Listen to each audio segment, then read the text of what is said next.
বিলরা দেখে বিলর খাবার দিছে, বিলের খাবার। আচ্ছা, এটা বিলের খাবার। হ্যাঁ, সৌদি আরবের মধ্যে বিভিন্ন ধরনের জটিল সিস্টেমগুলো থাকার সত্ত্বেও সৌদিরা মোবাইলের দিকে তাকিয়ে গাড়ি চালায়, এই কারণে বেশিরভাগ অ্যাক্সিডেন্টগুলো হয়। দেখেন একটা বাইকের পিছন দিয়ে মাইরা দিয়ে বাইকটার অবস্থা করছে কি। হ্যালো বন্ধুরা, কি অবস্থা সবার? নতুন একটি ব্লগে সবাইকে স্বাগতম। আমি আপনাদের সাথে আছি শান্ত। সো আজকের ব্লগের মূল উদ্দেশ্য হলো আমরা সৌদি আরবের রোডে গরমের কারণে ইতিমধ্যে বাইক চালানোর নিষেধ, এই কারণে আমরা প্রাইভেট কার দিয়ে তলব দিই। তো আমরা তলব দেওয়ার মোড়তে কিছু ভিডিও করলাম সৌদি আরবের রোডের দৃশ্যগুলো আপনাদের মাঝে শেয়ার করার জন্য। আর ইতিমধ্যে বেশি গরমের কারণে সৌদি আরবের শেখ একটা সিস্টেম বাইর করেছে, প্রতিদিন দিনের 12টা থেকে দিনের 3টা পর্যন্ত বাইক বন্ধ থাকবে, এমনকি বাইরে যত কাম আছে রোদের মধ্যে সবগুলো বন্ধ থাকবে।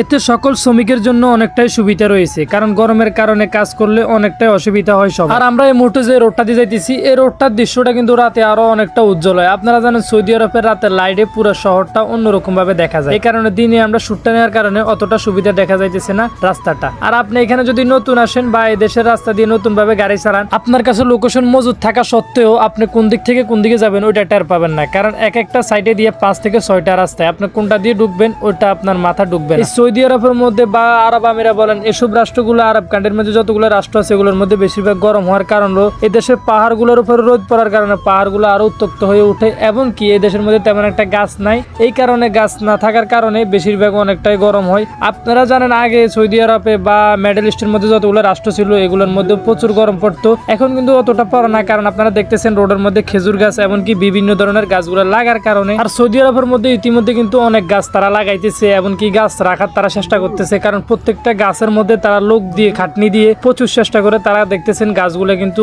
অনেকটাই ভালো রাখার চেষ্টা করতেছেন। গাছগুলাকে দিনে 2 থেকে 3 বার পানি দেয় গাছগুলার গোড়াতে মানুষ দিয়ে। আর আমরা যদি প্রাইভেট কার দিয়ে তলব দিই তাহলে আমাদের একটা শান্তি থাকে আলাদাভাবে, কারণ আমাদেরকে ড্রাইভার দেয় লোকে, আমরা সাথে যাই, কোনো রকম আমাদের কাজে এটা।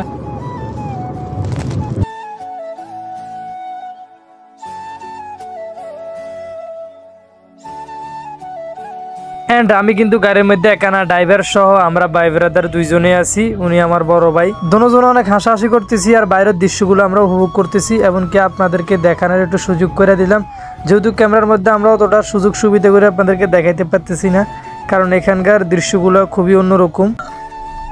বিলরা দেখে বিলর খাবার দিছে, বিলের খাবার। আচ্ছা, এটা বিলের খাবার। হ্যাঁ, এন্ড অবশেষে আমরা একটা তলব নিয়ে আসলাম অন্য একটি লোকেশনে, যেটা আমাদের স্টোর থেকে প্রায় 7 কিলো হবে অফিস থেকে। তো সেই খানাটা নাকি বিলের একটা খানা অর্ডার দিয়েছে তারা দেখেন বিলের জন্য তারা খানা অর্ডার করে, এখানে পার্কের মধ্যে বিলের জন্য খানা অর্ডার করছে।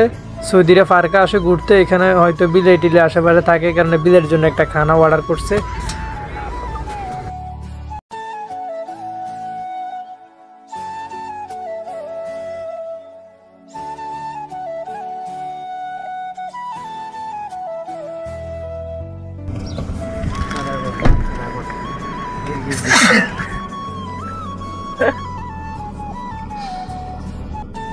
তো যাই হোক, সবাই ভালো থাকবেন, সুস্থ থাকবেন, আর আমাদের জন্য দোয়া করবেন আমরা যারা এই প্রবাসের মাটিতে আছি। তো আজকের মতো ভিডিওটা এখানে শেষ করলাম। সবাই ভালো থাকবেন, সুস্থ থাকবেন, আর যদি আমাদের ভিডিওটা ভালো লেগে থাকে পেজটা ফলো দিয়ে রাখবেন।